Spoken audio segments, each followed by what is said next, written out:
committed to this idea. And obviously the link with Italy is Rome. So I just started thinking, okay, I want to do something tying in Rome, just because that is where I had my manic episode. So then I thought Rome to home. Rome to home. And then that just stuck with me. This is the Adventure Sports Podcast, where we talk to athletes, adventurers, and business owners from around the world of adventure sports. Whether you're climbing Mount Everest, starting a bike shop, or getting up off your couch to take your kids hiking for the first time, we want you to have the motivation and inspiration you need to chase that next adventure. The Adventure Sports Podcast is brought to you by Camp Crate, the leaders in fully planned self-guided backpacking adventures, as well as backpacking gear rental. You can check them out at campcrate.net. So there's this new backpacking food company called Peak Refuel. And honestly, I gave them a shot for my last backpacking trip. Y'all, it was literally the best backpacking food I've ever had in my life. I was so impressed by them that I wanted to reach out and get a deal for our listeners. So if you keep listening to the episode, I'll tell you how to save 20% off an order with them. Hey friends, check out powder7.com, new sponsor for the Adventure Sports Podcast. I've worked with these guys for a couple of years, and two of my sons have bought their most recent pairs of skis there. What's cool is that while they do sell new skis, they also sell previously used demo skis. And these demo skis come with demo bindings, so no need to remount anything. And they are sold for less than half of what you would have to pay otherwise. Great deal, great website, great people. Check out powder7.com. Hello and welcome to the Adventure Sports Podcast. This is your host, Kurt Linville. Hey, I've got a really neat story for you today. Dan Keeley has joined us from the UK, and he has quite the story to tell, but he has set a mission for himself to make an impact, to make a real difference in the world, especially for men who are struggling with all sorts of depression. And we'll get into why that is. But starting on August the 25th of this year, Dan is going to run from Rome all the way back to the UK, and he's calling it the Rome to Home. It is 1,250 miles of self-supported running, but he's not doing it just for the fun of it. He's doing it to raise awareness about depression, especially among men, and to raise awareness about other things that face us that can cause struggles throughout our lives. So, Dan, welcome to the program. We want to hear a lot more about this. Yeah, Curtis. Oh my gosh, what an introduction. Thank you so much. And I've been really looking forward to this. I've been listening to your show for some time. And, just hearing somebody really engage with what I'm doing and put it so succinctly as that is really kind of you. And yeah, that's a really lovely introduction. It's great to be here. Well, it is our honor to have you on the show, and we're behind you 100% on what you're doing here. Really, really cool stuff. But before we dive into everything, let's get your backstory. So right now you're in Kent, and you informed me that Kent is considered the Garden of England. What a beautiful thing.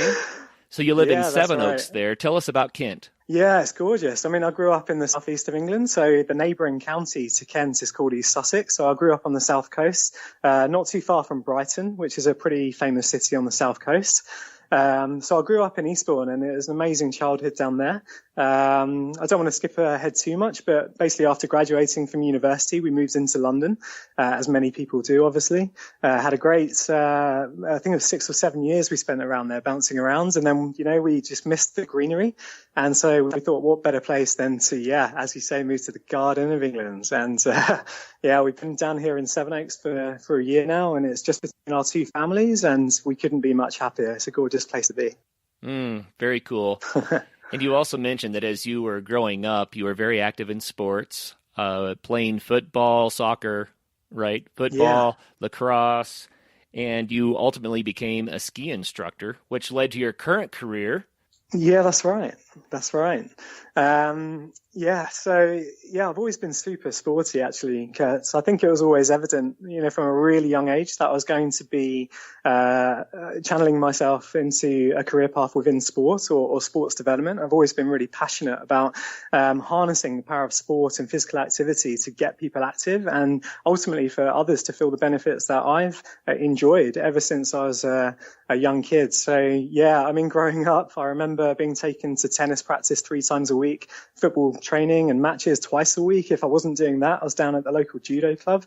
If I wasn't doing that, I was playing frisbee in the park or mountain biking. I was in my back garden knocking a ball against the wall. I'm just so grateful to my parents for installing that. Just that gift, really. It has been a gift to now be 31 as I am, and to feel like I'm still continuing with that same enjoyment I had as a kid. So, you mentioned lacrosse. That was a real highlight. So when I was at university, I was a national standard lacrosse player with the South of England lacrosse team. Just an amazing couple of seasons there. And you mentioned the skiing instructing. So I was lucky enough to go on a school ski trip when I was younger, Kurt. I think I was 12 or 13 years old. And I remember clicking into my skis for the first time at that age. And oh man, it was just so addictive straight away. And I knew that this was something I really wanted to apply myself to. So a little later on in life, I worked 2 jobs back to back to save up to get myself out to the Alps. And it's really nice to be talking to you today as a qualified level 2 instructor, having spent a couple of seasons in the Alps, regularly really for the past few years. And it's led into what I do now day to day, which is a really privileged position to be in. Well, let's spend a little bit of time talking about what you are doing day to day before we start talking about this epic run that you're taking on here. So you are currently working with a snow sports youth charity called Snow Camp. Yeah. And this is a charity that takes kids out onto the mountain to teach them to ski, to give them a greater awareness of the opportunities that are in the world, and to help these kids kind of along their way. Give us the details on that. It sounds really awesome. Yeah, it really is awesome. It's such a privileged project. I'm going to call it a project. It's just, just a passionate, innovative lifestyle sport charity. It's been going for 13 years. So back in 2012, I was lucky enough to be given the position of the snow sports community manager. So, it's just a dream position where, we partner with the snow sports industry here in the UK. And ultimately, the aims of the charity always have been to develop. The young people that we support as a charity are generally aged 15 to 21. Sometimes they're a little bit younger, but these are inner city kids. These are kids from disadvantaged areas. Maybe they're not in education or employment, or just need some direction, or need a leg up in life. Maybe they're caught up in the wrong crowds. And so what we do as a charity is we actually take them away from that inner city environment. And we're really lucky in the UK, Kurt, to have 6 indoor snow centres and a whole plethora of dry ski slopes right across the UK. So we've got these amazing facilities where we can take these young people out of the inner city environment, get them to the ski slopes. And then ultimately the aims of the charity are to develop life skills, to gain qualifications, and ultimately vocational and employment opportunities in the snow sports industry and beyond. So we've got a year-long journey of programs. The young people have to stick with us. They have to show their willing and their passion, and they can see where their peers have got to from the year before. And then eventually they are really fortunate to go out with us to the mountains, and they actually shadow instructors out there. And then they qualify as instructors themselves, which is just amazing. And, after 13 years of doing what we do as a charity, we're definitely in our most exciting chapter yet, because we're just getting this incredible media attention at the moment, Kurt, and it's just a really passion-driven charity, and it was a real honor for me to fuse the two together. So like I said, I qualified as a ski instructor in 2011, but my background has always been in sports development. So to fuse the two together and channel that into my position, which I'm lucky enough to say that I've been there for 5 years now, it is a real honor, and it's a pretty unique setup given we don't have that much snow over here in the UK. Right. You don't have that much snow, and you don't have the big mountains either. So that's exactly really cool. Very cool. Mm-hmm. I have said on the show in the past, and some of the long-term listeners have had me or heard me say it before, but I'm going to say it again. When I say at the end of the show, get out there and have some fun, And, it's a loaded statement. There are lots of connotations there. And what you just described is a perfect example. If we find our passion and we begin to pursue it and live that passion, it seems like it can often lead to an opportunity, not just for a career, but also to make a difference in the world for others. And so some people think get out there and have some fun sounds kind of selfish or hedonistic, right? Because I'm saying, just go have fun. No, the reality is go find your passion and live it, and you'll make a difference on the planet. And that's what you're doing, and that's one of the reasons why I'm so excited to have you here today. Yeah, Kurt. Yeah, absolutely. I'm with you all the way, my man. That's just, I couldn't have said it better. You're absolutely right. Absolutely right. Yeah, tons of fun here. So you mentioned to me also that this isn't your first time to run, but this is going to be the first time to do anything of this size. But you've already completed the London Marathon. Congratulations. That's awesome. Thank you. Thank you. So let's talk a little bit about that. I know we have hundreds and hundreds, if not thousands of listeners out there who are like, I've always thought about doing a marathon, but I don't know. How does a person do a marathon? How does a person do a marathon?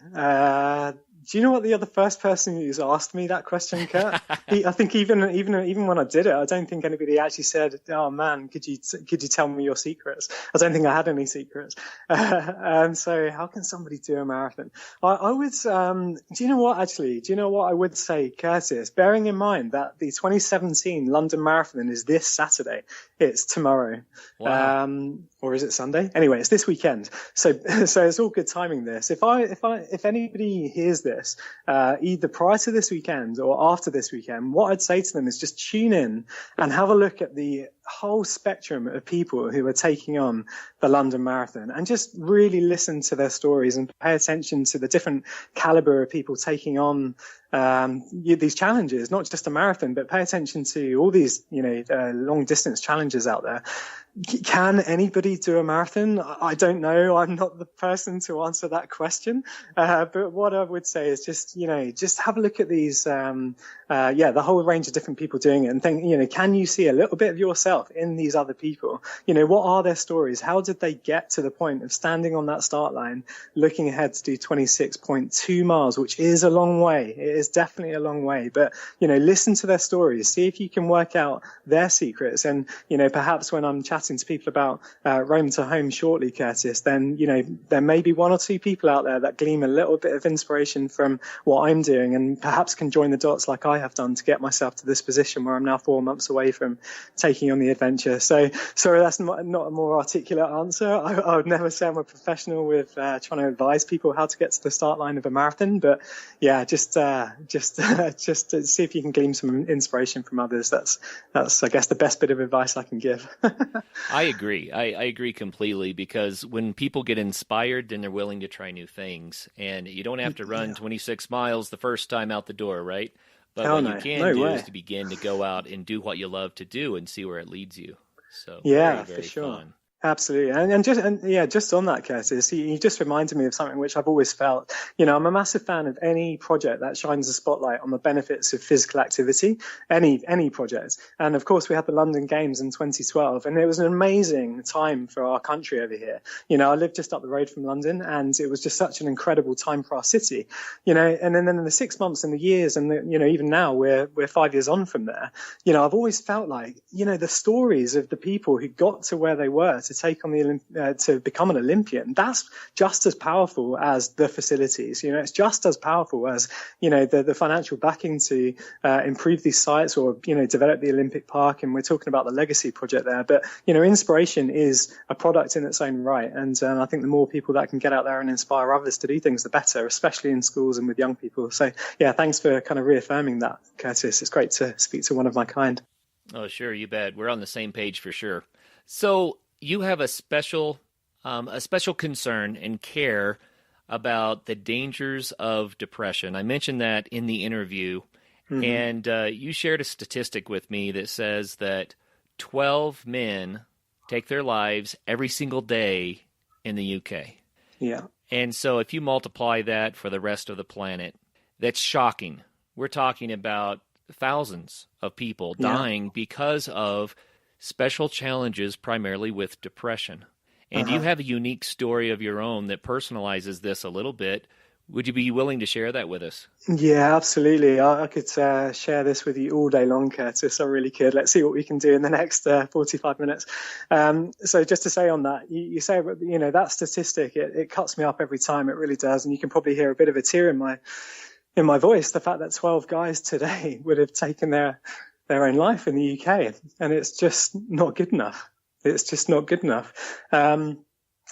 And, I want to play my part in doing something about this, Curtis. So I'll get to my story in a second. But what I'd like to share with you as a positive thing is that there's actually a great deal of attention being put into mental health in the UK at the moment. And if you do tune into the London Marathon this weekend, you'll see that it's going to be tagged to the Mental Health Marathon this year because Prince Harry and William and Kate, God bless them, they're getting behind the London Marathon with their own stuff there. So there's some really positive things happening in the UK right now, Curtis, and it's really great to see that. And I guess what I'm going to share with you in a minute, particularly as we lead towards why I'm taking on this big adventure this year, if I can play my part in reducing the number of guys that frickin' take their own life every day in the UK, then I'll sleep a happy man.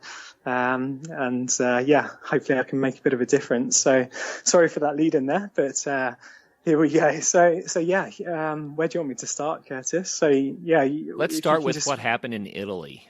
Okay, yeah, let's go there. Okay, guys. So wow, yeah, Italy. So cutting to the short story, guys. So basically, in the summer of 2012, I had a full-blown manic episode in Italy. And when I say full-blown, I got to the point where I believed I was the chosen one. It was crazy. It was off the scale. It was unbelievable. And to paint the picture of how I got to that point, I'm just going to have to take you back a little bit. So like I said, I've always been that passionate, energetic, enthusiastic, first to training, last one to leave, always smiling, positive guy. I've always been that person. That's what I pride myself on. And it's still what I pride myself on today.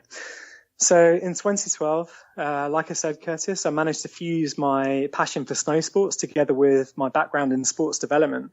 And when I started at the charity at that time, I felt like I'd made it. I felt like I'd almost crossed the finish line, if you like.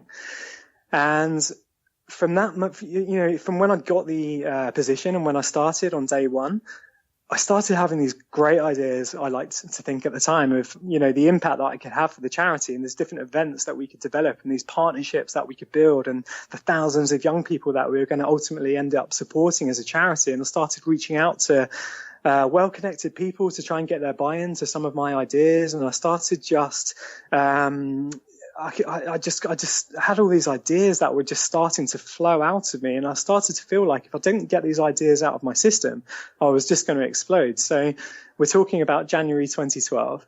And from day one, I just couldn't take my foot off the accelerator, Curtis. So I really wasn't looking after myself too well. I wasn't sleeping.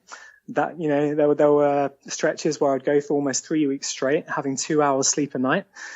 I was getting up. Yeah. If I wasn't asleep, I was just awake trying to get all these creative ideas down on paper. I wasn't really eating properly because, quite honestly, spending an hour in a kitchen prepping a really nutritious meal, I felt like I was wasting my time because I ultimately I was thinking, the impact that I could have for this charity, why can't I apply that to society? Why can't I apply that to my local county? Why can't I apply that to the United Kingdom? And hey, if I'm going to go that far, I may as well try to see if I could change the world with these beliefs and these contacts and this confidence and, all this dopamine that was just pumping through my body and this conviction and this self-belief that I could genuinely get out there and change the world. But the problem was, Curtis, that, all my friends and family, they honestly just thought that I was on this really positive trajectory. And so, like I said, I just couldn't take my foot off the accelerator. And there were some warning signs. If we look back on that time now, there were definitely many warning signs that we should have maybe picked up on collectively, but we didn't. Nobody did. I didn't, and I'll take full responsibility that, it felt good. I couldn't deny at the time that, it felt like you've almost got Red Bull pumping through your veins. And at that time, it just felt too good. And so I just absolutely rode that wave. The problem was that it was going to absolutely end up in tears. So, yeah, like I said, it's, where were we with Italy? So the culmination of my manic episode in Italy, like I said, was believing that I was blimmin' the chosen one. And at the very height of the episode, Curtis, I actually ended up stood in the middle of a major motorway at 5 p.m. At rush hour in northern Italy. And so just before that, we're going out on holiday. Everybody is just telling me to slow down and just switch off my phone and take a breath. But of course I couldn't. I physically couldn't slow myself down. So we get out to Italy. I started writing this book, which I believed was going to be the New Age Bible that was going to change the world. I believed I was the next Mark Zuckerberg, the next Steve Jobs.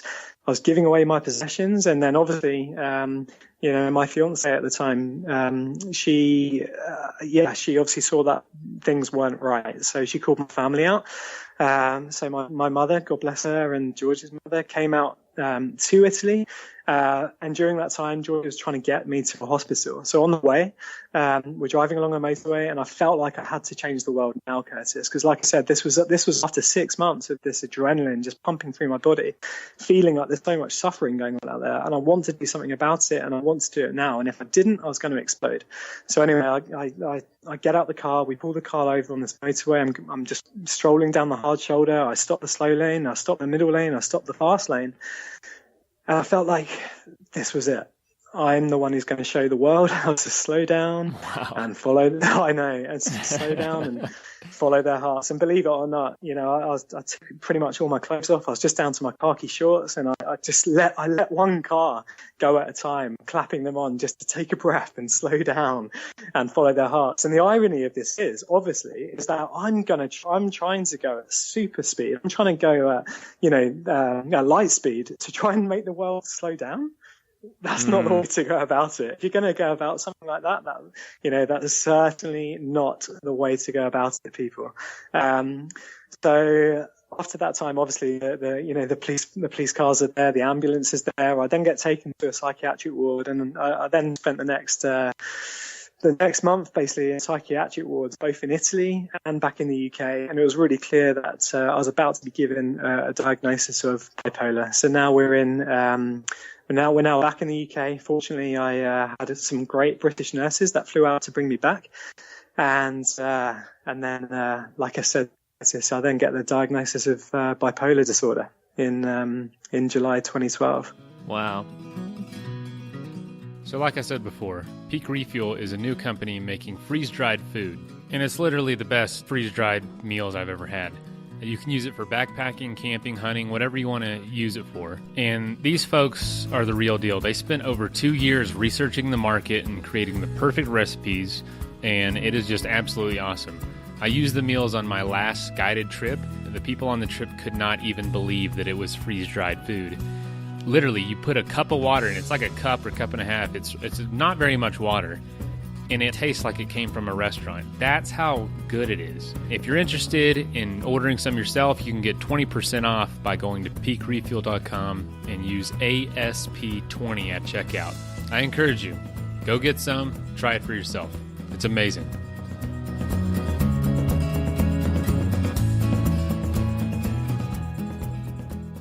The Adventure Sports Podcast is also brought to you by Powder 7 Ski Shop. Powder 7 is Colorado's premier homegrown and family-owned ski shop. Online at powder7.com, they offer a huge selection of new and used ski gear, plus full tech and boot fitting services at their shop in Golden. With personalized customer service, they set up skiers from all over the world with perfect gear. From brands like Keeley, Rossignol, Black Crows, and Head, Powder 7 is all skiing all the time. So check out powder7.com to learn more. Now, back to the episode. So this is a perfect description of what can happen with bipolar disorder. And, you're still a man out there changing the world, but this time I think maybe not quite so manic. Yeah, exactly. I like to think now that after 5 years since then, I've definitely learned one or two things, and hey, it's a condition that you've got to live with for life. But yeah, thank you for the kind words, and it's really nice. It's really nice to have you right beside me, Curtis, as I approach things a little bit differently these days and try to do things with a little bit more decorum. Sure. a little bit Instead more, of blocking traffic in the middle of rush hour and taking off your clothes, right? Yeah, exactly. Not to be recommended. Not to be recommended. Well, one of the biggest challenges of the bipolar disorder is that the other side of the spectrum is once you're off your high, then you enter the very deepest of lows. And so I know after your episode in Italy, you entered into a depressed state that had to just be horrible. Yeah, it was a pretty dark time.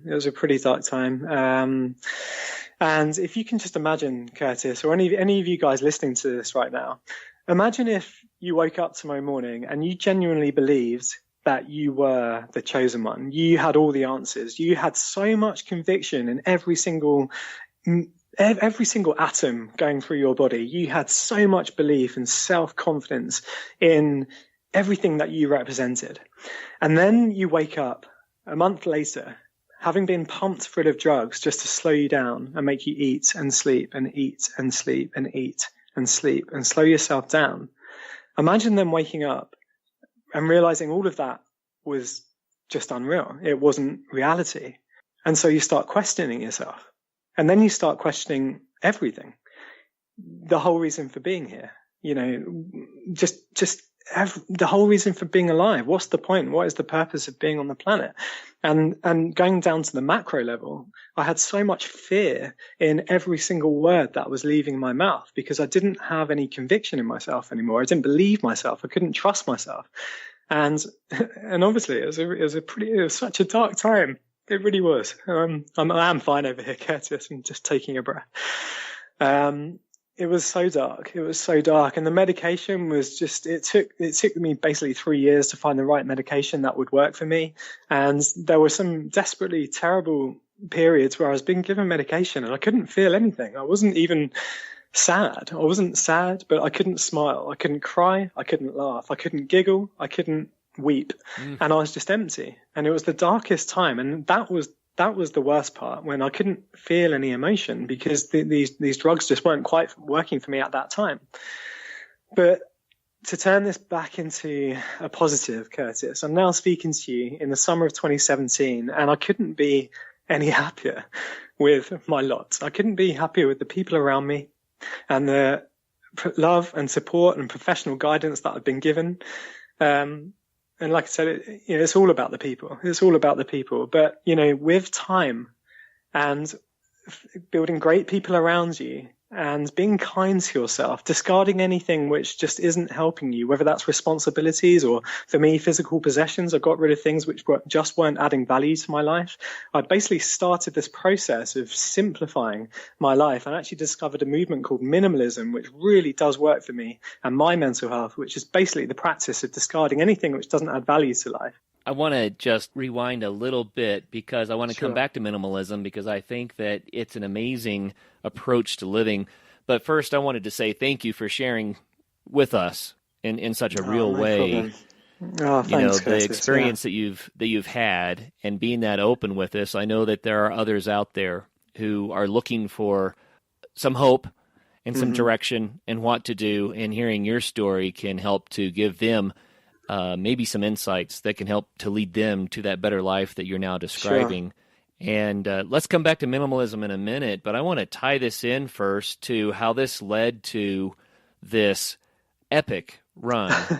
And the purpose of the run really is to build awareness about depression, and not just bipolar, right? But struggles that all people have, right? So tell us more about how it led to this run.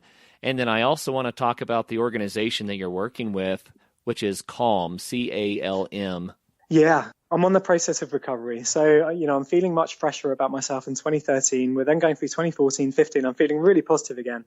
And I really felt like I could take on a big adventure at some point, to not just use it as an adventure challenge, because I've always fancied doing one, but could I use adventure as a platform to share my story?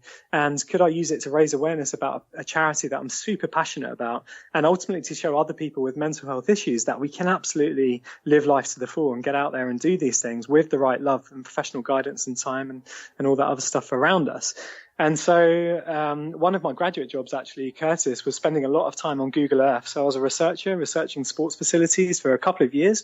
And I used to spend so much time looking at Google Earth and thinking, or just looking at the Earth as a big playground. And so it was actually a few years ago where I first came up with the idea of doing an adventure at some point. So obviously through my experiences with mental health and just being really open about my experiences, I thought, you know what, if I can fuse the two together, if I can bring together my passion for sport and adventure with the mental health stuff as well, then I could really do something here. And so it was actually January 2016, just now, where I committed to this idea.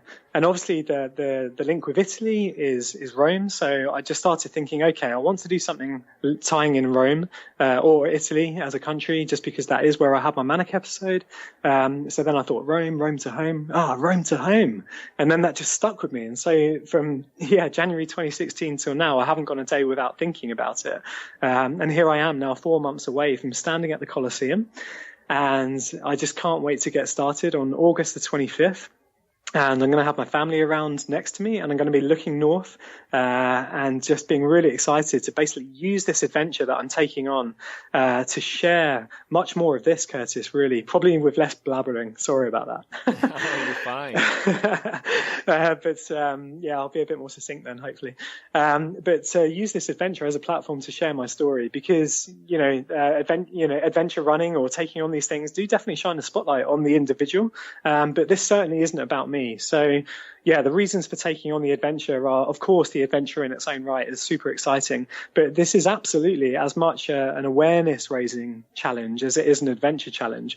And so you mentioned the charity that I'm linked with for this particular project, and they are called CALM, CALM, which stands for the Campaign Against Living Miserably. Now, these guys, they've been going for 13 years or so. They're going through a major transition at the moment from just their expansion is just really, really inspiring. And the first time I heard about this charity, bearing in mind that their mission is just dedicated to preventing male suicide, ultimately by keeping men alive by talking, I thought, man, this is it. Like, these are my guys. And so I'm actually looking at this project. It's not like a charity partnership. This isn't just a fundraising page where I want people to donate with. I want people to engage with what they're doing, because they're the charity that resonates with me to my core. And, the whole ethos of just getting guys talking about their mental health is what this adventure is all about, Curtis. So, I'm really excited to see what magic I can do over the 65 days that I'm running. Do you have plans during your 65-day journey to stop off and visit or speak as you go along the way? Or is it just a matter of just trying to draw more attention to what you're doing so that you can build awareness? It's very much the second part, really. I mean, since I committed to doing this challenge, it's predominantly based around me completing this adventure, touch wood, all being well, and sharing my story and shining a spotlight on CALM as a charity. But over the past couple of months, I've had some great suggestions from the wonderful friends and family that I have around me about, Dan, this is an awareness-raising challenge. Let's see what institutions I could stop by on the way and to shine a spotlight on what they're doing as well. And what's been really interesting about that is that there are actually a fair number of different community projects and various charity bases along the route that I'm running, which I can tell you a bit more about in a minute. But much more than that, Curtis, even telling people what I'm doing and the reasons for I'm doing it, people are opening up to me and telling me their stories. They're saying, I know a family member or a friend who's struggling with this issue right now. I think what you're doing and shining a spotlight and just normalizing the conversation, for example, is really beneficial. And all you listeners out there, Curtis was actually really kind to me just before we came on air, just to tell me a little bit about a relationship that you had, Curtis. So, I don't know how happy you are to just explain a little bit about your experiences with your loved ones and mental health. Oh, sure. In way of example of what you're talking about, when you are willing to broach the topic and open up the door, then people all know somebody, like you were saying, and by getting the conversation started and building that awareness and normalizing the conversation, it allows people to get the encouragement and the help and the courage to overcome these challenges. And we've had a lot of people on the show who have had challenges of all sorts, including a wonderful gentleman who climbed Everest with only one leg, or I saw, a gentleman who is a paraplegic and yet runs an organization to teach adventure sports to other people with physical challenges and disabilities. So we're just so much behind that. The story that I shared was something that I experienced as a kid. We had a friend of the family from the extended family who was really struggling with bipolar. And they were not able to get his medications balanced, and he may have been resisting, I'm not sure. But it was such a huge thing in his life, he decided to try to write a book about it to build more awareness. And so he was writing the book by recording into a tape recorder his experiences, and my mom was transcribing from the tape recorder through the typewriter to complete the book. And so as he was recording, he would be going through a manic episode. And then perhaps later as he was recording, he would be going through a depressive episode. And to hear the challenges that he was facing just in conversing, it was amazing. But his challenge especially was when he would go into the manic side, he had an element of paranoia that would come in, and that caused him to get in trouble with the police. And it was a tragic ending. Ultimately, he was barricaded in his house during one of these challenging episodes with the police surrounding him. And I don't remember exactly what happened, but it may have been some tear gas that went awry, but somehow he did not survive the ordeal. And it impacted me so much as a young man to say, wow, people are dealing with some very real things that can lead to some real tragic outcomes if they can't reach out and get the proper help and support that they need. So that's my little story for what it's worth. But I think that's what this is about, right? Yeah, absolutely. And this is it. This is exactly it. And thank you so much for sharing, Curtis. Thank you. It's a real gift to have, for you to have shared that with me. Well, the way I see it is that if your challenge is mental, or if your challenge is perhaps obesity, or if your challenge is a physical disability, then it doesn't really matter. The bottom line is we all have to overcome adversity. And there's no such thing as normal or abnormal really in the world. It's a reality of we are all people that have challenges that we have to overcome to live a better life and to make a difference for others. And so thank you so much for coming forward, just stepping up to the plate and sharing your story. It's a beautiful thing you're doing here. By now, you certainly know who Bent Gate is. That's for a great reason. Bent Gate Mountaineering has been sponsoring the Adventure Sports Podcast almost from the beginning, and we really appreciate that. They've made it possible for all the great shows to continue coming your way. We want to say thanks by reminding you to go to them for your backcountry gear. If you live in Colorado, then just stop by their store in Golden. If not, go to bentgate.com.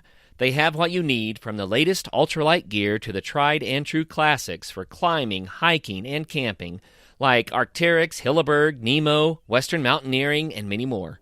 Need advice? They have you covered there too. Their staff are passionate adventurers who can offer help from their own experiences. Bentgate also hosts lots of events and speakers. Check out their website to see the schedule and to see all of their products. Help take care of the Adventure Sports Podcast by getting your gear from Bentgate Mountaineering. This is Colorado nature photographer John Fielder with a great idea for gifting our state this season. Don't get mad at me. My latest Colorado book actually takes the color out of colorful Colorado. Carpets of purple columbine, forests of yellow aspens, and buff-colored herds of elk are rendered in black, white, and gray. You'll be mesmerized by the edges, shapes, and textures of our most beautiful of states. You'll love it. Visit johnfielder.com to see my new book, Colorado Black on White. That's johnfielder.com. Just as a bit of a side note, Curtis, last summer I got the opportunity to speak at this really positive festival over here in the UK called Yestival. So it's about people saying yes to these big experiences. So I got the opportunity to talk there, and I actually started my talk at the time speaking about this analogy where I really love the film Cars by Disney Pixar with Lightning McQueen, because he is this rookie racing car, and he tries to go out there and he tries to do it all by himself, and he never stops for fuel, he doesn't stop for tires, he tries to just live like, just literally be this rookie dude, like just trying to take on the world by himself. And then he has this showdown race a couple of weeks later, and he gets lost along the way, and he gets forced to slow down and build a great team of people around him. And, I'm not going to ruin the film for anybody, but you've got to watch it because it's all about building a great team of people around you. And I must have watched that film 60, 70 times. I'm not even kidding. And, this has been and is a team effort. Rome to Home is a self-supported adventure. It's 1,250 miles predominantly by myself, even though I've got a couple of friends joining me at different stages. But it's a team effort. There's no way that I could be standing here today had it not be for the support of my incredible wife, my amazing mother, and my brother and sister, and all my siblings and cousins. And I know how lucky I am. I know that everybody doesn't have that privilege, but it is a team effort, and there's no way that you can do these things solo. And actually, there's your answer for the marathon. There you go. There you go. You've got to have, just listen to the advice of people who are smarter than you is a really good tip. Build yourself a good team around you, and you'll definitely go places. It's really exciting now that I'm 4 months away. And like I said, I couldn't do it without the people around me to get me to where I am. Well, let's dive a little bit into what training you're doing right now to prepare for this epic journey. I mean, it's got to be something. Yeah, no, for sure. I mean, I think a lot of it's just been the conditioning, because quite honestly, up until a year ago, I hadn't been really running with a backpack at all, not really. And so the past 9 months have all been about getting the extra weight in the backpack. And that's not to say that I'm going to be carrying masses with me, but, running with a backpack with 8, 9, 10 kilograms, it's going to have effects on your body. So I feel in a really strong place just by having increased the mileage steadily with the loaded backpack. I mentioned that I live in Sevenoaks in Kent, so I'm really fortunate that not only do I have access to the South Downs and, the glorious countryside we have down there with the rolling coastline, but it doesn't take much for me to just head west out to Wales. And I was actually over there this week running over the Brecon Beacons, which is just a glorious place to be because the trails are just endless, but also London, and actually, getting used to running in a city environment as well. So geographically, I feel really privileged to be where we are, having access to these different terrains. And from a training point of view, it has very much been about, getting used to being out there by yourself with the weighted backpack, looking after yourself, and also not overtraining, because there's only so many mileage in all of our legs. And so I'm comfortably up to, 15, 16 miles now. When I am running Rome to Home, Kurt, I'm going to be looking for roughly 25 miles a day. Now, if I had to go and start this tomorrow, I feel like I could give it a really good shot. I feel like I'm in a great place. And the other thing with Rome to Home to remember is this isn't 25 miles in one shot, day in, day out. I've got all day to do that. So if I have to be kind to myself and have a long lunch, to sit out the midday heat, I'm absolutely going to do that. If I need to pull over and have a nap with the small tent that I'm going to be taking with me, then I've got no problems with that. So I'm not looking to break any speed records with what I'm doing. I'm not looking to break any Guinness World Records. Who knows? I might be the first person with bipolar to do this, self-supported. Who knows? But, I've really got to look after myself on this adventure. So a big part of my training has actually been to be kind to myself. Don't put too much pressure on myself with the social media or, just all these add-ons that I could be trying to achieve with what I'm trying to do. Ultimately, I'm just trying to be easy on myself, be kind to my body, listen to the professional advice. I'm checking in with a physio. They've been fantastic. And just generally getting my body used to the fact that I'm going to be running day in, day out and doing this mileage. But I feel in a really great place, Curtis. And, I've got a couple of friends who work in the sort of, they are physios, and, I've got a podiatrist I've linked up with. So I've been really lucky to reach out to these people, and Salomon as well. I've got to mention them. They've been just fantastic advocates of what I'm trying to do with this challenge. And so I'll be kitted up with Salomon when I take on this adventure as well. Oh, very cool. Are you planning on taking entire rest days periodically, or is it just going to be see how far I can make it each day? Yeah, so the 65 days does actually include 5 rest days. So if I were to take a complete rest day, which I don't think I'll do, to be honest, because I know what I'm like. I'll be wanting to at least walk, 10 miles, even on an easy day. So yeah, my 65 days does include 5 rest days. If I had to completely stop, that's not a problem. But with that time scale, I can go easy on myself. And quite honestly, if I'm doing 20 miles a day, then I'll be in good shape, and I'll be arriving back at the London Eye well in good time. And so just about the terrain, Curtis, I'm really looking forward to that. So I'm going to be starting at the Colosseum. I'm going to be heading north out of the city. Then I'm looking up, rolling up the Tuscany countryside, crossing the spine of Italy, heading up to the Alps at the Aosta Valley, up and over the top at the Great St. Bernard Pass, dropping into Lake Geneva. And then there's going to be a bit of a shift when I head from Lake Geneva up to Paris. So, of course, it's going to be pretty flat.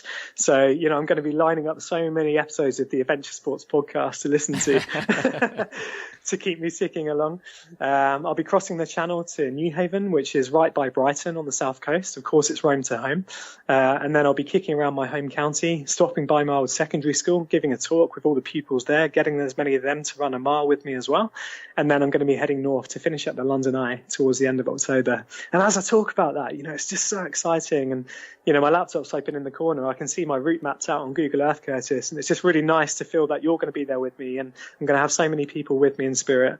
Oh, it's a self-supported adventure, but, I'm going to meet so many amazing people along the way. Well, how can people learn more? You mentioned your route being mapped out. So it's RomeToHome.com. Is that the best way for people to track with you? Absolutely. RomeToHome.com. Yeah. If people want to donate and check out my fundraising page, that's RomeToHome.com/donate. And I'm pretty much on every social media channel at I am Dan Keeley. Or you can just punch in Rome to Home with Dan Keeley on Facebook and you'll find me there. But yeah, if anybody wants to go to RomeToHome.com, you'll get my latest blog posts. You'll see the route. You'll see the fundraising page. You'll get more detail about why I'm taking on the adventure.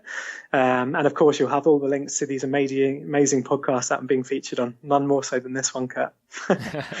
So Calm is the organization for which you're raising money as a part of this race. And do you have any expectations or goals for how much money you may be able to raise doing this? Yeah, well, obviously with the statistic of 12 guys taking their own life every single day in the UK, I wanted to tie that into my adventure, and I really want to stitch that into the fabric of what I'm doing. So from a fundraising point of view, I've actually been asking as many people as possible just to donate £12. £1 for every guy who takes his own life every single day in the UK. What I've actually seen is far more generous donations. It's just been unbelievable. I've had the fundraising page live for 1 week and it's raised over £500, which has just been amazing. My ultimate targets were initially to have it as £12,000 just to tie that in. But I thought, come on, I can do this. I'm really confident in my abilities to spread this message with thanks to you guys. £24,000 absolutely feels right to me. It feels like that will have a huge impact on the work that they do.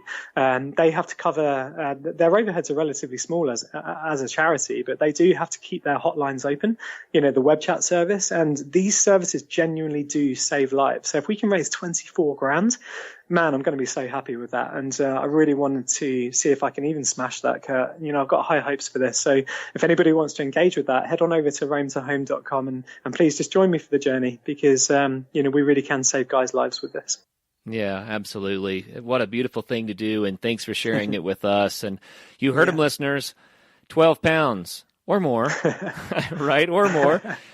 But you could make a difference, and it's not just about people in the UK. I have to point that out. This is a worldwide thing, but if we can pull in here behind Dan Keeley and support his effort and build awareness, then that awareness will grow around the planet. And I think that it's a very worthwhile cause. Dan, so cool. I told you I was going to come back to minimalism, and we don't have a lot of time left, but I do want to hear about minimalism a little bit. I think that it's been an undercurrent in our show because so many of our guests have learned that minimalism is what affords them the flexibility to do the wonderful adventures that they do.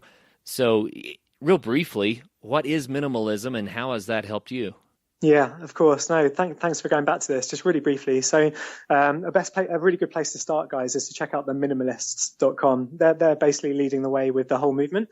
So minimalism ultimately is a lifestyle practice to rid yourself of any excess. So whether that's material possessions or relationships even, or responsibilities, or anything which doesn't really add value to your life. So the practice really ultimately is to minimize the amount of stuff that limits you from spending as much time and energy and focus as possible on the things which really matter the most. So for me, that's my health, relationships, my passions, growth, and contributions.